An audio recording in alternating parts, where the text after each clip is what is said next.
really believes that she's a person that's in pain. No, this is a 40-year-old woman who manipulated her way from the bottom to the... She truly seems convinced that she's someone genuinely suffering.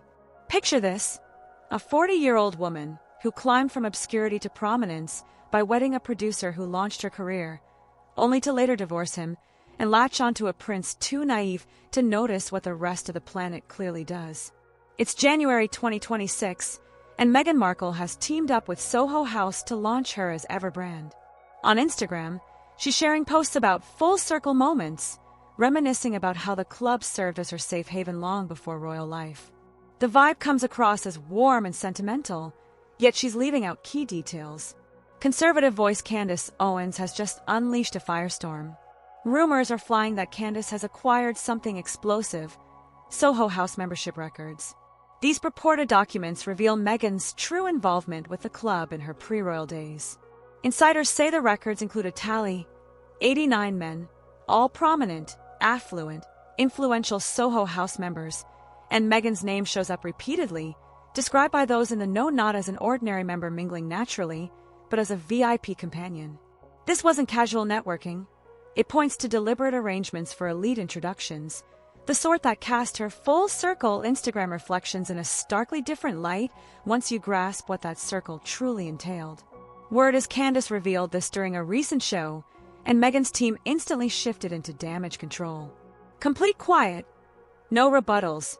No legal threats. No public responses. Nothing but eerie stillness as the claims circulate widely. So hold on, because if these records prove legitimate, the foundation of Meghan's public persona collapses entirely. The genuine Duchess transforms into someone who navigated elite networks in undisclosed ways.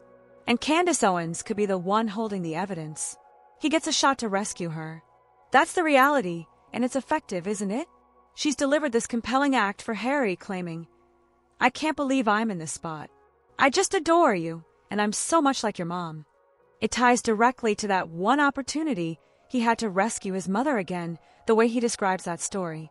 Let me fill you in on Candace Owens' history with Meghan, because this isn't unfamiliar ground. 4 years, Candace has ranked among Meghan's fiercest detractors, labeling her calculating, insincere, and prone to exploiting others for personal gain. Back in 2019, after the Africa Tour documentary, Candace flat-out called Meghan a witch on Twitter. In January 2025, when Meghan and Harry visited the LA wildfire area, Candace told Newsweek she aligned with widespread views, branding them phony disaster tourists, her precise phrasing. No sugarcoating, no diplomacy, pure blunt critique. Candace has also charged that Meghan psychologically manipulates Harry by convincing him she's a reincarnation of Princess Diana. She claims Meghan exploits Harry's early loss of his mother to exert control. That's an accusation on the level of emotional manipulation tactics. Meghan is a professionally trained actress. Her skill lies in observing and analyzing people.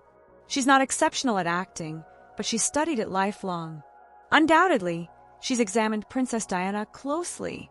Her gestures toward Harry as a child, the way she cupped faces.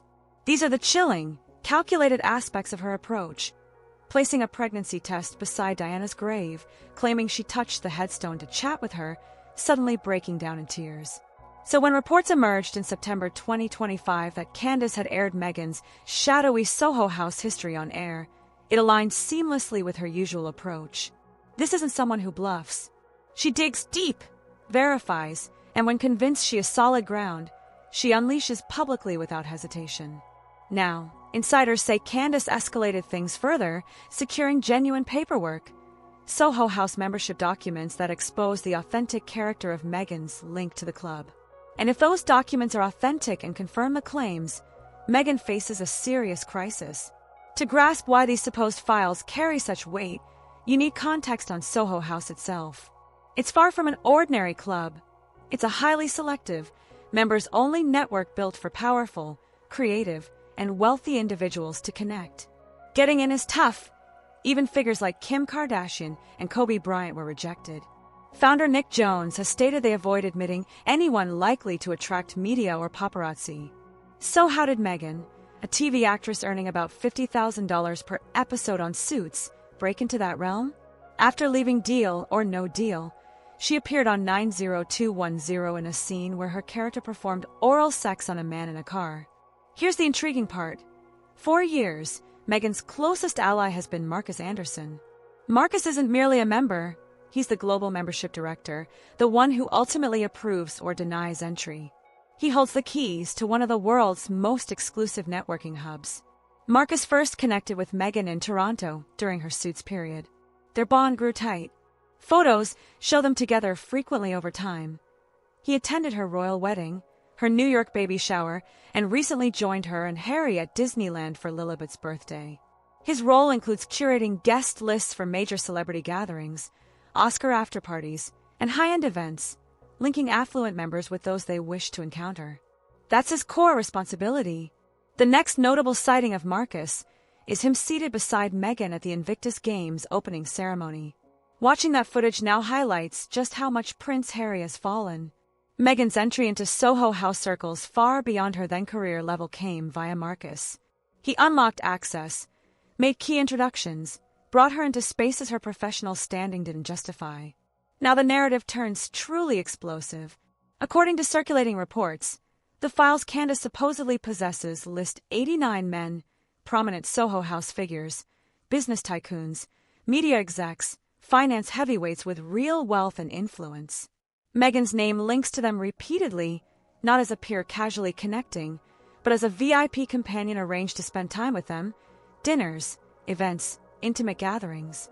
The type of high-level networking that carries clear expectations of what gets exchanged for entry, as one might expect. And Meghan appears unable to grasp that outfits like Spotify, Netflix, and others are now walking away from her. Where does that leave her? What identity remains after this? Many grasp why the marriage, to put it mildly, has encountered turbulence. I must choose words carefully due to YouTube rules. I'm not alleging criminal acts.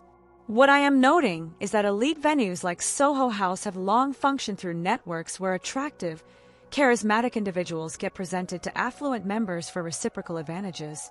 The affluent gain company and elegance at gatherings. The companions gain entry, relationships, prospects otherwise out of reach. This pattern isn't recent. It's how privileged social worlds have worked for ages. The core question, was Meghan participating in such setups?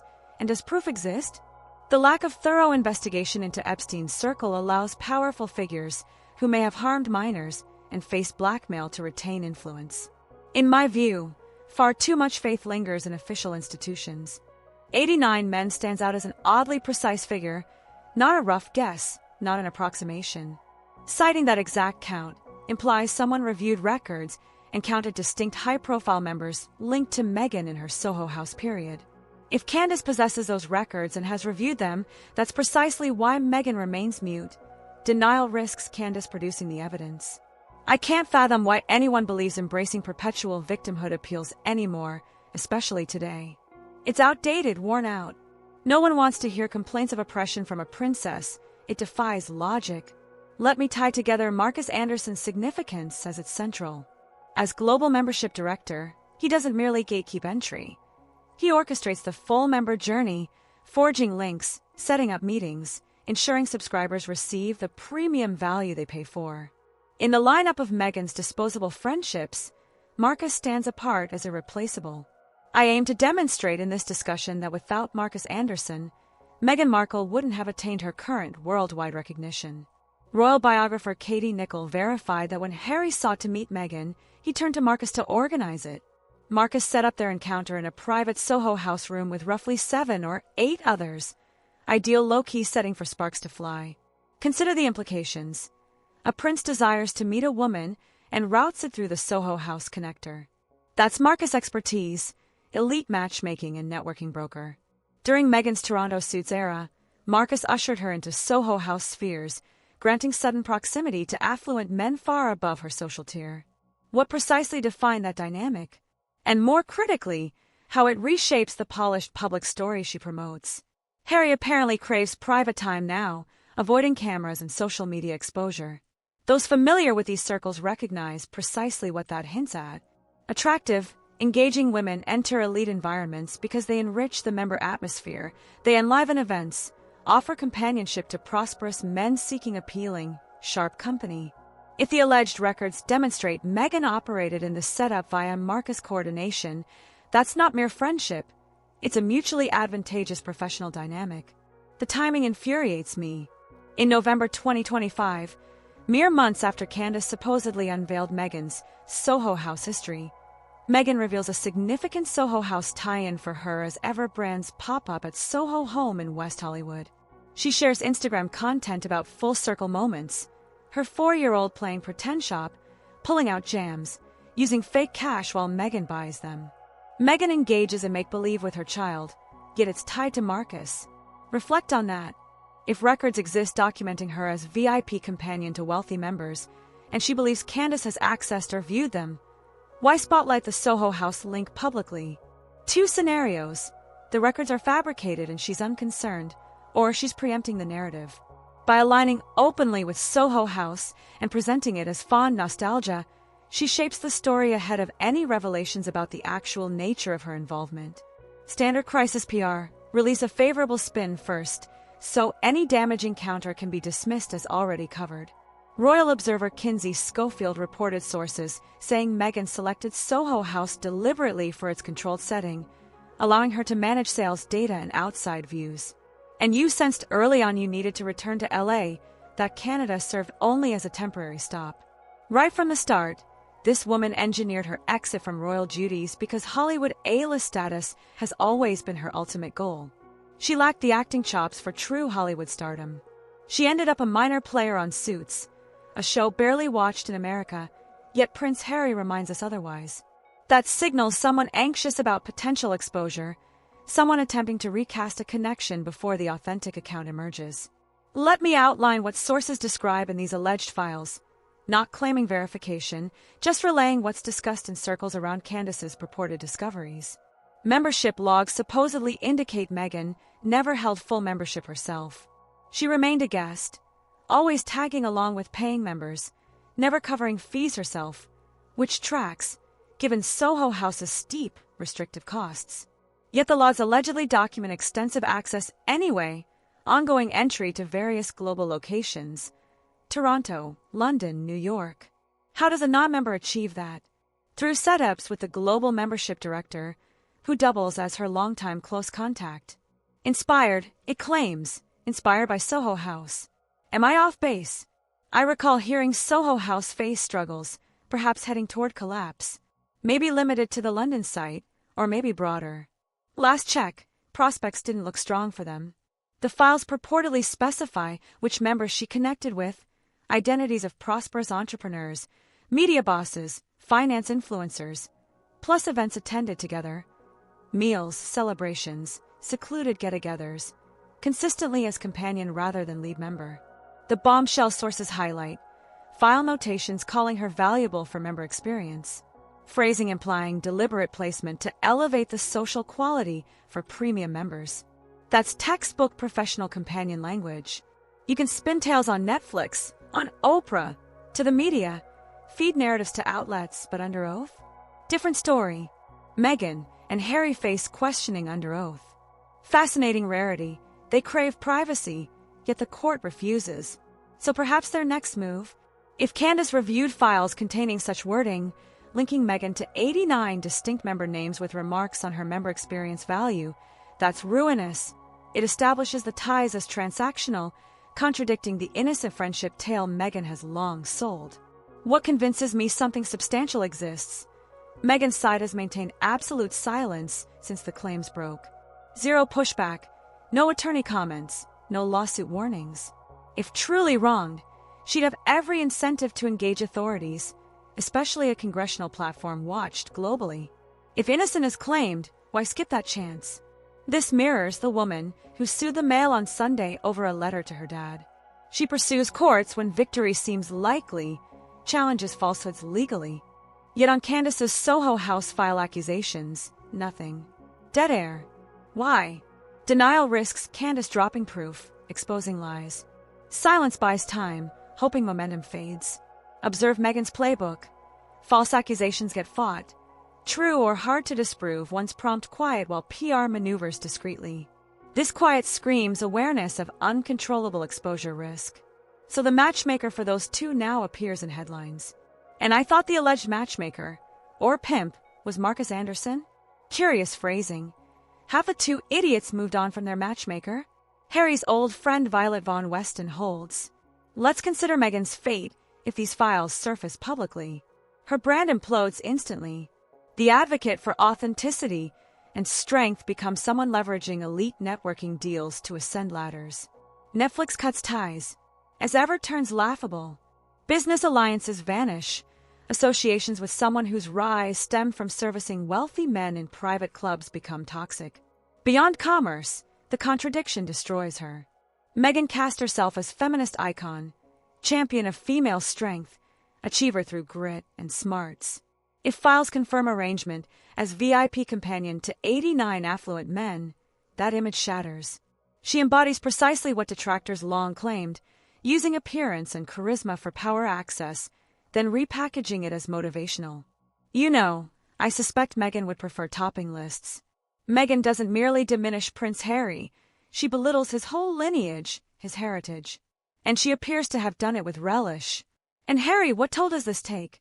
He encountered Meghan by the very Soho House system these files supposedly detail. Marcus orchestrated their introduction, just as he allegedly orchestrated Meghan's links to those 89 other prosperous men. Harry reduces to another entry on the roster, another elite man gaining access through Soho House coordination, not destined romance. A connection arrangement that coincidentally succeeded. You have to question Candace's drive in pursuing Meghan so relentlessly. What's fueling her alleged pursuit of these files and revelations? Partly sincere conviction that Meghan schemed her way into royalty. Candace views her as artificial, strategic, exploitative, stated repeatedly over years. If he misses the signs that she's channeling his mother, even recounting her pregnancy suicide threats, the pressure tactic, see what happened to your mom. It could happen to me unless we comply exactly. But professional incentive plays too. Candace's platform thrives on unmasking perceived hypocrites. Meghan fits perfectly, celebrated, divisive, contentious. Uncovering her concealed history delivers huge visibility. With solid documentation backing claims, that's transformative investigative work, cementing credibility. So what's next? If Candace truly holds Soho House membership files depicting Meghan as VIP companion to 89 men, when does full disclosure happen? I'd speculate she awaits peak timing, maximum damage, perhaps during a major Meghan rollout or Harry media appearance. Explosive material thrives on strategic release. Or perhaps she's shared sufficient for truth seekers to piece it together. Occasionally, partial revelation suffices to make denial impossible. One certainty, Meghan occupies precarious territory currently. If the files are genuine and match allegations, her meticulously crafted persona teeters on the brink of one disclosure from ruin. My closing reflection: in our digital era, secrets rarely remain hidden forever. Records persist somewhere. Conversations occur, leaks happen. When someone as determined as Candace Owens targets exposure, details emerge. If Meghan indeed functioned as VIP companion via Soho House setups, if 89 wealthy men tied to her through those files, reality surfaces sooner or later. Not necessarily immediately, but inevitably. Too many witnesses. Marcus knows, the listed men know. Soho House personnel who enabled arrangements know. In an age of constant recording and sharing, someone speaks up. Meghan can align with Soho House, share wistful Instagram lines freely. She can ignore Candace's charges, praying they fade. But if the files hold truth, quiet won't protect her. Right now, Candace Owens either possesses the most seismic revelation in contemporary royal lore or has leveled unprovable accusations. Time reveals which. Yet Meghan's silence hints at dread that it's the former. The woman who aspired to princess status may ultimately be recalled as someone who engaged elite networking arrangements to connect with wealthy men. And Candace Owens may become the person who finally substantiates it.